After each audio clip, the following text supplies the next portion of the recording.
First impressions are everything. The first song has one chance to make a big impression.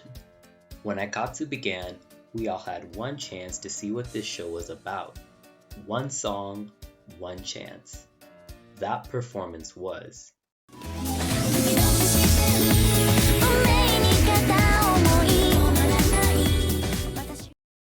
Welcome back to Vocal Diary. This is a series where we talk about the singers behind our favorite anime. Star Anise is our current focus as they provided the singing voices for AIKATSU Season 1 and 2. The last time we met, we covered Waka, Fuuri, and Tsunao, but this time we'll be covering Risuko, Moe, and Yuna. These three women provided the voices for Tristar, so in line with the unit focus and the community poll, thank you, let's get right into Vocal Diary. Kanzaki Mizuki is the first idol we meet, and in my opinion, the origin of what I'm calling the sexy voice. Risuko has a very specific delivery. She's got a light, sultry voice and switches from her chest to head voice in Move On Now. This gives us a pretty solid template for what the other sexy types in the show are probably going to sound like. I'm not sure if this will be monetized because I'm using that word, so I'll probably censor it in the final video. Tsunao sounds quite similar with a breathy delivery, and together they form the foundation for what Miho and others will do later on.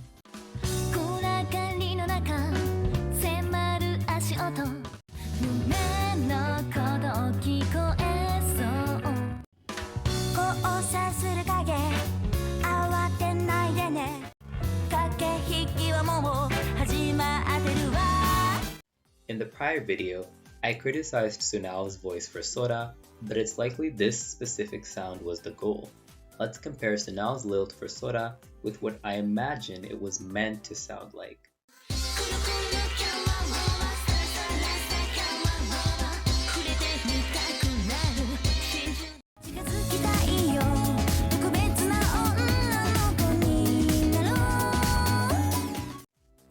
Mizuki's voice is really dynamic and she's one of the strongest in Star Anise. This is because she's a master of the mixed voice. Put simply, she's able to move the sound across her body to help it resonate in different ways. Specifically, she switches between her head voice and her chest voice.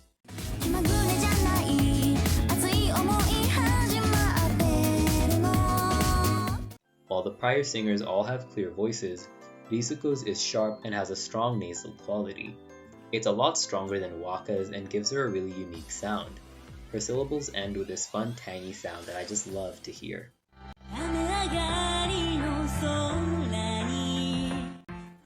Risuko also sounds amazing live and she's able to do really smooth runs. The bridge sounds especially good.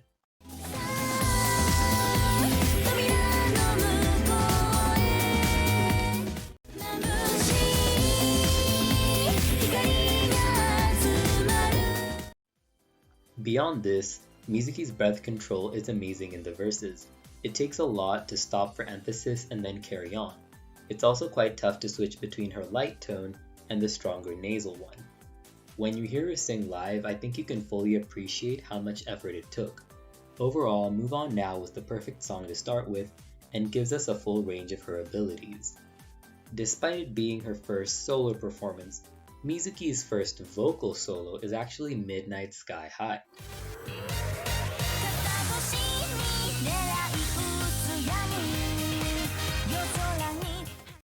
This song shows the difference between Risuko's nasal tone and Waka's. From the start, Risuko was in full control of her notes and still clear when she gets nasal.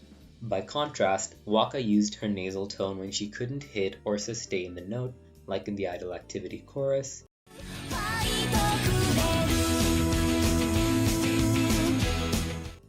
or the Dance in the Rain verse.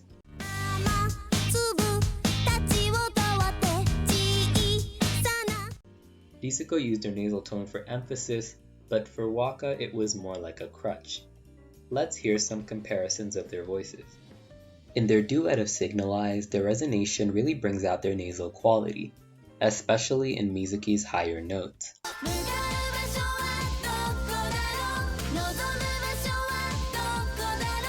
Her voice has such a pleasant ring to it. The girls both sound out of character when they're belting.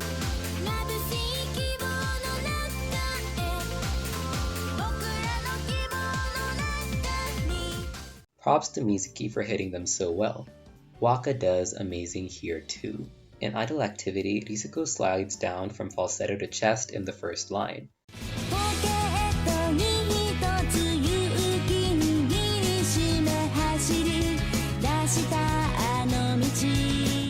Her nasal tone is limited and intentional. Waka's brighter tone is better for the song, but she relies on it for the chorus.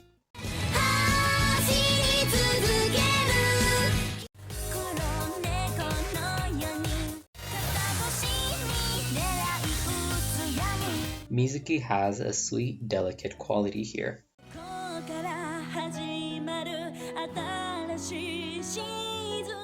Her voice resonates beautifully. The chorus has a clear tone with hints of that nasal quality as an intentional accent. Even early on, Risuko had more control over her voice.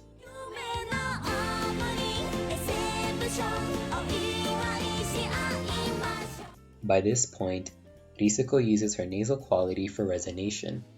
Now thankfully, Waka did grow out of this, but to fully hear that, check out the Untitled Chapter of Vocal Diary. Risuko's singing always feels intentional. Like Fuuri, she has the control required to sing in different ranges and tempos. She's a real powerhouse and one of the backbones of Star Anise, a singer truly deserving of the title Top Idol. Now despite all the praise, Risuko does have her shortcomings. She's got a much heavier sound and so Waka takes the cake in terms of sweetness. The same goes for Signalize, where she's not as clear as Fuuri is. She's got a cool tone, but I think that Fuuri's flatter sound is much better for this. It goes to show that Star Anise works best as a group. Everyone brings their own flavor. We'll skip past a pretty major group song, but just know I am saving that for later. For now, let's focus on some of the messiest mixing in the franchise.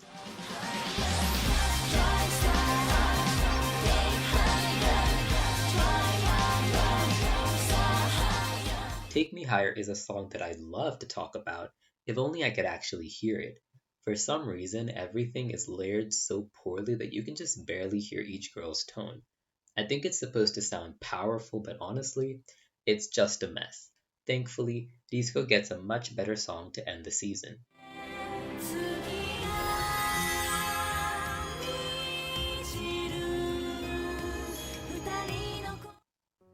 The longest song in AIKATSU history goes to the queen herself. Much like Ichigo's ballad, this is a complete vocal showcase of Risuko's talent. The verses display one of her key strengths, her breath control. This allows her to retain volume even while sounding soft.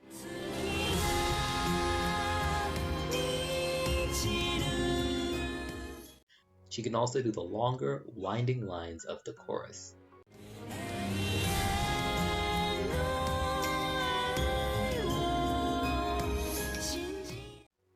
The bridge is especially beautiful with Risuko really going there. She just sounds so emotional.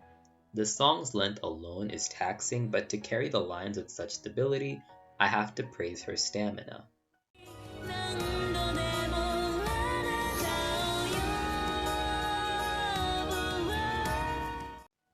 Now it should be noted that a duet version with Waka exists in the anime. This shows us Waka's softer tone before we got to hear it later on. She sounds really youthful and sustains her notes quite well.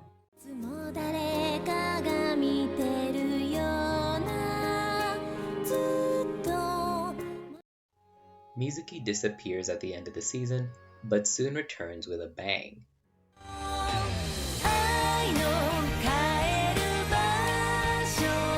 Picking up from the last song, Precious is a gentle love song that ushers in a new era. While it's subtle, Risuko brings a richer, mature sound to this song. There's a lot less falsetto and her nasal tone is far more protected. It's a more natural sound and closer to what she sings like outside the show. This is noted in the bridge, which is fully done using Risuko's mixed voice.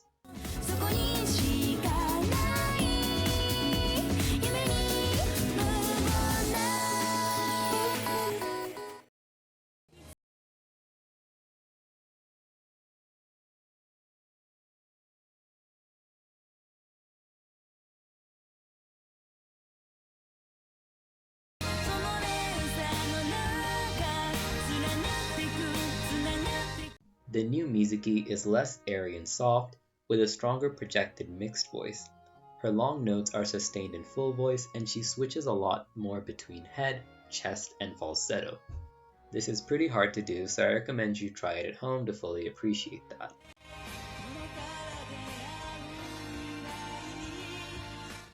By 2016, Risuko is full and mature with a really solid sound.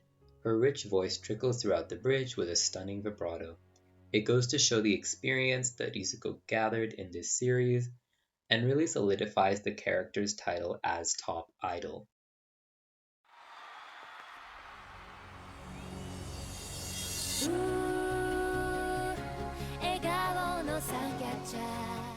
Mona is the first singer we'll cover who wasn't part of the initial lineup. She debuted as Mikuru Natsuki in the latter half of Season 2. As a singer, Mona's got a breathy but melodic tone. Her casual delivery and breathy vibrato give her a playful and warm quality. This pairs really well with Mizuki's sharper sound, making their pairing an obvious choice. As Double M, they debut with the song Smiling Sun Catcher.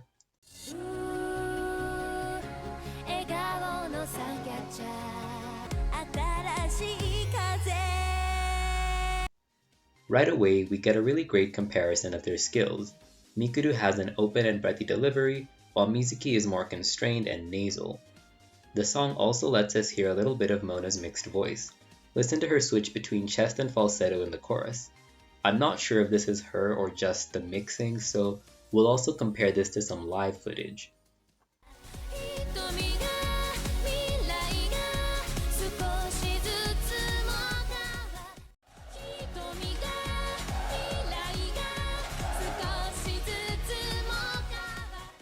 Now usually, Risuko's rougher tone is smoothed out in the studio, but in this song it's really apparent. This is the same problem that Waka had with those sharp nasal notes that sound pretty strained. Risuko sounds great live, but Mizuki doesn't sound like that. There's an audible discrepancy between Risuko the singer and Mizuki the character. The chorus is just so harsh on her that it's a struggle to get through. Her nasal notes sound strained and pitchy.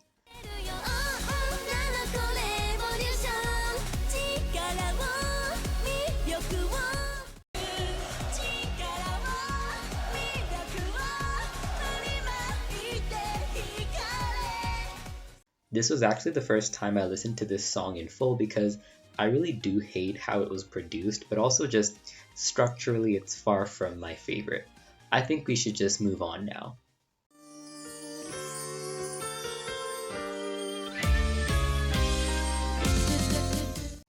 Adult Mode is Mikuru's solo, and this is her vocal showcase. What a beautiful song. Mona's voice trails off in a slight vibrato and it really rings out in the chorus. It's such a bright sound. She's also got pretty great range, breath support, and personality. She sounds casual and relaxed, fully embodying her character.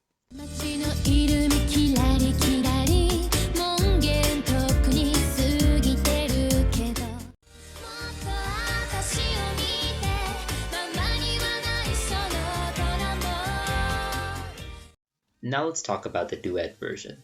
This time the girls play off each other. Mikuru's got a softer tone, which is pretty interesting. Risuko also sounds great in the chorus. She's got the perfect range to match Mona's tone, and I just love how she sounds in this song.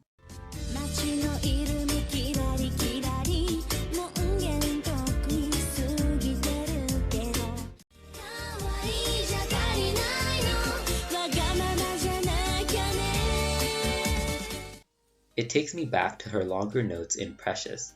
Despite that, this is still Mona's song, and I do prefer her version. The final song we'll cover for them is the duet of Precious at the end of their season.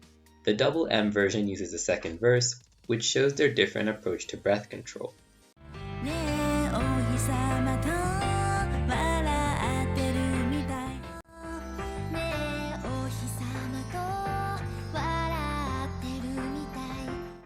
Mona's really light and pretty here, which works wonders for this song.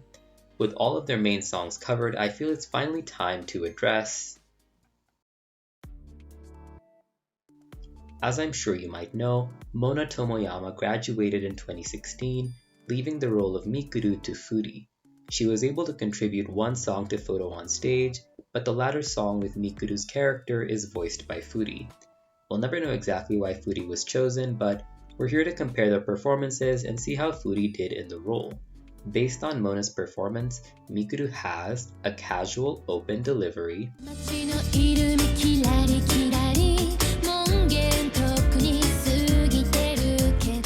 and a melodic tone.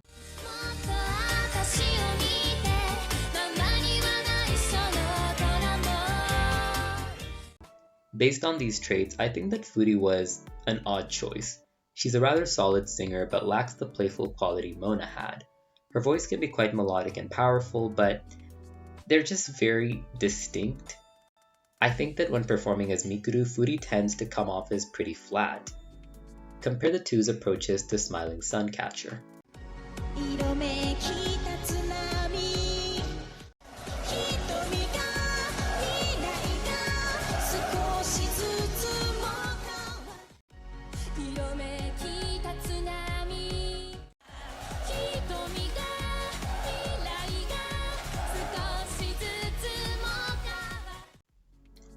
Listening to both women live, Mona just has a much brighter sound.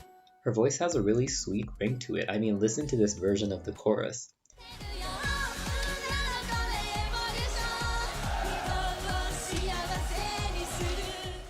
While Fuuri can match Risuko in terms of power and as a performer, I do think we lose Mona's playful quality.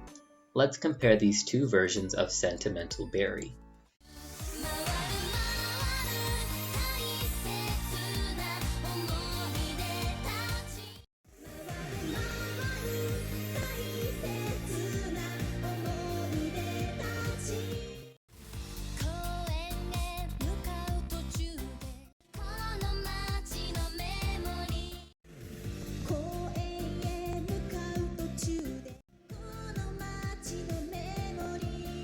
So overall, Fuuri lacks a lot of what Mona had, but enough about what she lacks. What exactly does Fuuri bring to the role? To me, that is her raw power.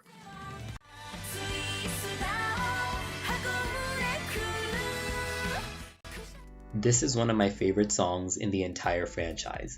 A huge part of that is just how strong both singers are.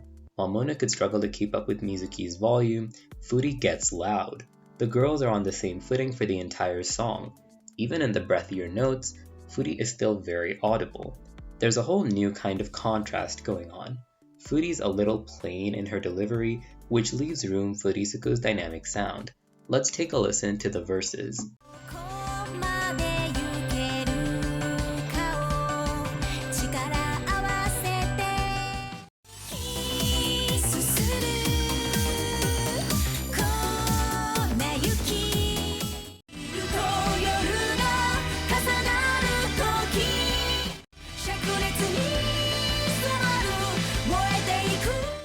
Comparing the two singers for Mikuru, I definitely prefer Mona. I think she matches her character and provides a more unique sound than Fuuri. Despite that, Fuuri did give us one of the best songs, so I don't want to shame her too much for not living up to Mona. Let me know who you preferred in the comments below. That about wraps up Double M, so let's move on to our next singer.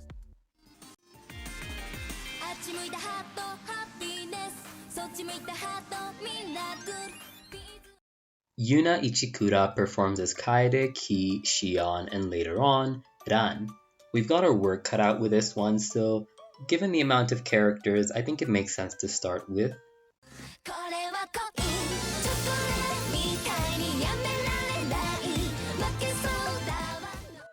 This song is a duet between Kaede and Ki. As a result, we can hear the main voices that Yuna developed for the series. Let's compare. When singing for Ki, Yuna's mouth is wide open and she's using her head voice.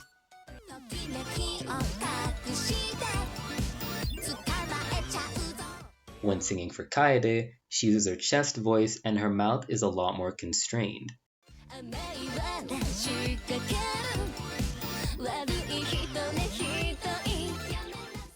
If I had to guess, I'd say that Kaede's voice is a lot harder, since it's got a lot more breath support and is far more controlled. While Ki's voice is higher, the control required for Kaede's just seems exhausting. Yuna has a lot more songs as Ki than Kaede, so let's cover her first.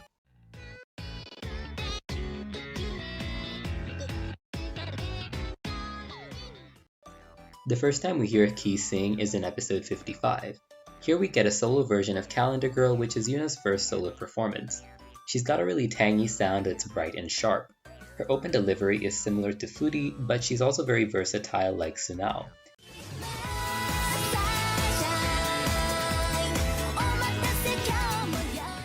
She switches from her lighter tone to a stronger belt in the chorus, but it never really sounds out of place.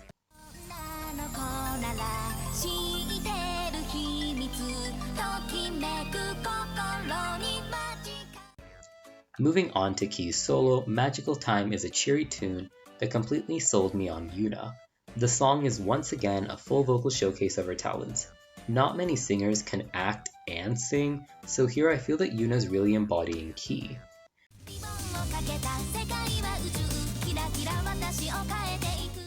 She's got the skill to deliver each line in character. The verses start with some pretty fast lines, and she aces that by gliding up the notes with ease. This is nothing to her. Her tone is really playful and genuinely perfect for Ki.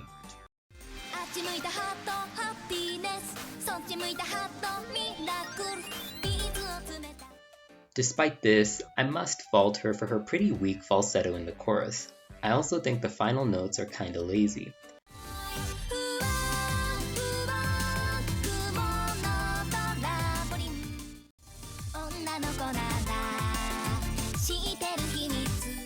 Her lack of range might be due to Ki's voice being so high. I would expect the falsetto to sound better, but the lower notes likely lack the chest support needed. Whenever I think back to this song, I imagine the chorus sounding much better, but that's because of Remi Mitani, who we'll be covering in the next video.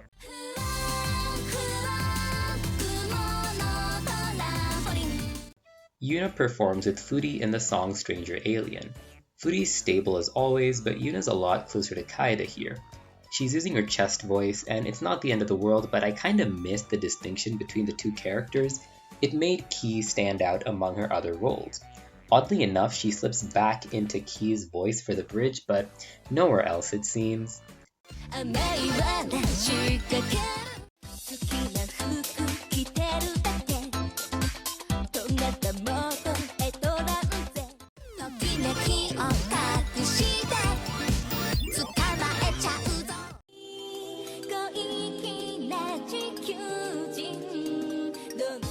The two blend really well since Fuuri's got a flat delivery, while Yuna's more dynamic. Listen to how they each approach the chorus.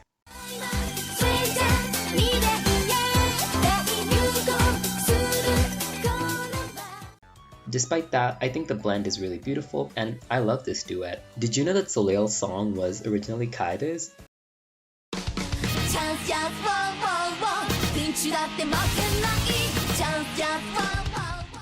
If you followed the arcade, then you might be aware. Despite that, we waited almost a decade to hear her sing it. On the 10th anniversary, we got 12 new albums with lots of new music. The women have aged, but I think it's really sweet that we finally got her version. She nails the high notes and the bridge is upbeat. It's a bit darker without Waka, but she deserves it. Yuna's falsetto is also leagues better, and is clearly improved with time. I'd be willing to cover these albums at the end, so let me know if you'd like my thoughts on the brand new songs at the end of this series. Beyond this solo, Kaede as a character is rarely in the spotlight. Ignoring Yuna's role as Shion, there's not a lot left to cover, so instead we'll be examining why I think Yuna was the best replacement for Sunao. If you're enjoying this video, I feel this is a good point to subscribe. A lot of people are watching these videos but might not be aware they're not subscribed to the channel. There's also a Patreon if you'd like to help support the development of these videos, so feel free to check that out. With that said, let's get back to Yuna.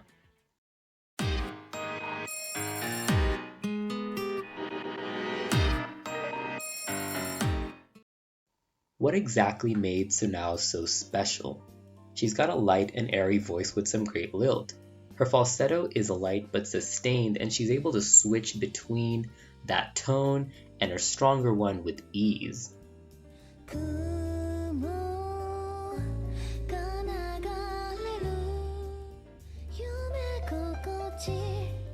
She's a lot stronger vocally, but her falsetto is very weak.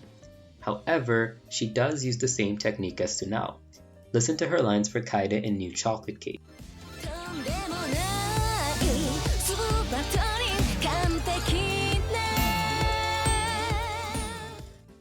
They both use stress and switch between a stronger chest voice and a lighter head voice. Choosing Yuna as a replacement must have been a no-brainer. When performing as Ran in Trap of Love, Yuna lacks the sultry tone Sunao has and is much heavier throughout the verses. Despite that, I do think she carries the chorus quite well. Let's compare their two deliveries.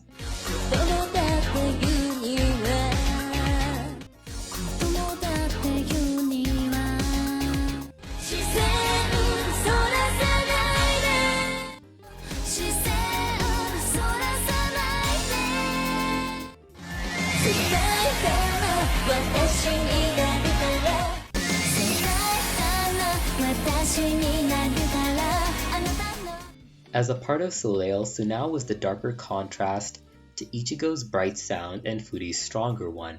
As a group, their sound does get heavier without the airy falsetto, and I think Good Morning My Dream shows that pretty well. In this song, you can audibly hear the lack of contrast that used to exist between Ran and Aoi. This kinda changes their group dynamic, since Ran's lines no longer bring in the tone shift that they used to.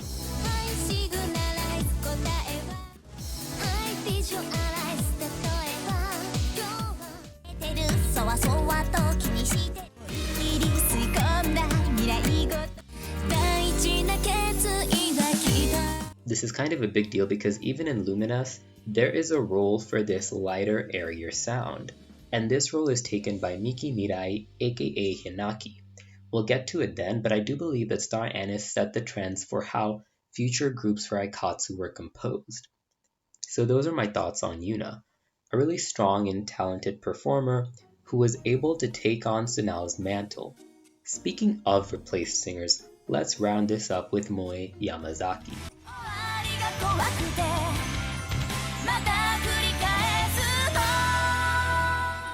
Yurika is our first gothic idol and Moe gives her a much darker sound. Yurika's voice is deep and mysterious. Her first solo glass doll sounds so constrained yet resonant. She has a desperate tone like she's crying out in the chorus.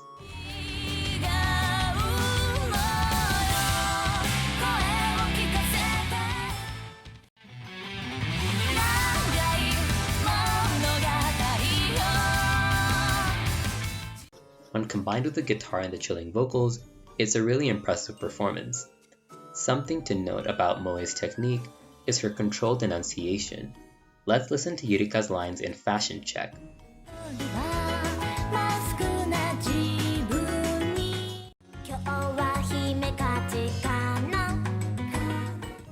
Compared to Otome and Ichigo, Yurika sounds way less open, and this is especially clear in her ahs and ohs. It makes her sound a bit more elegant and less childish than the first two. Much like Sunao, she's very versatile, and they both have much darker, airier sounds. You can hear how similar their techniques are in their duet, Fluorite Bouquet, which is not an AIKATSU song by the way. While it's sanded down in the studio, Moe's voice has a sharp quality to it. She's able to stand out even in a group, like in the song Take Me Higher. While it's a production nightmare, Moe's voice provides the darker tone that's present in the background.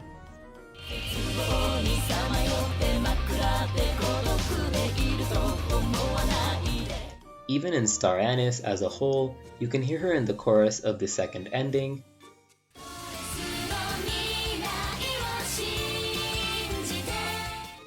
and she has a pleasant ring to her voice that you can hear in original Star.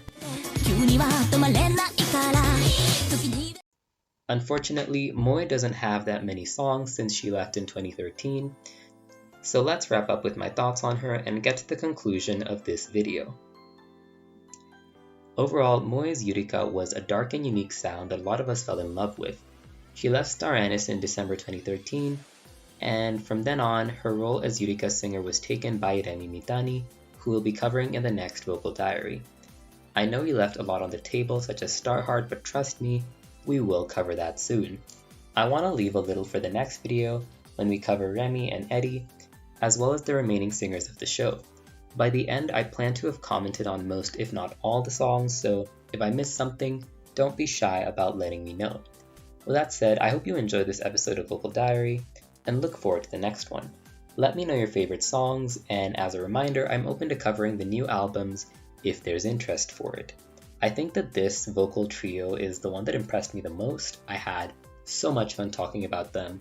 Risuko really does carry the group, but we'll be covering that in the final Star Anise review and ranking. See you guys next time.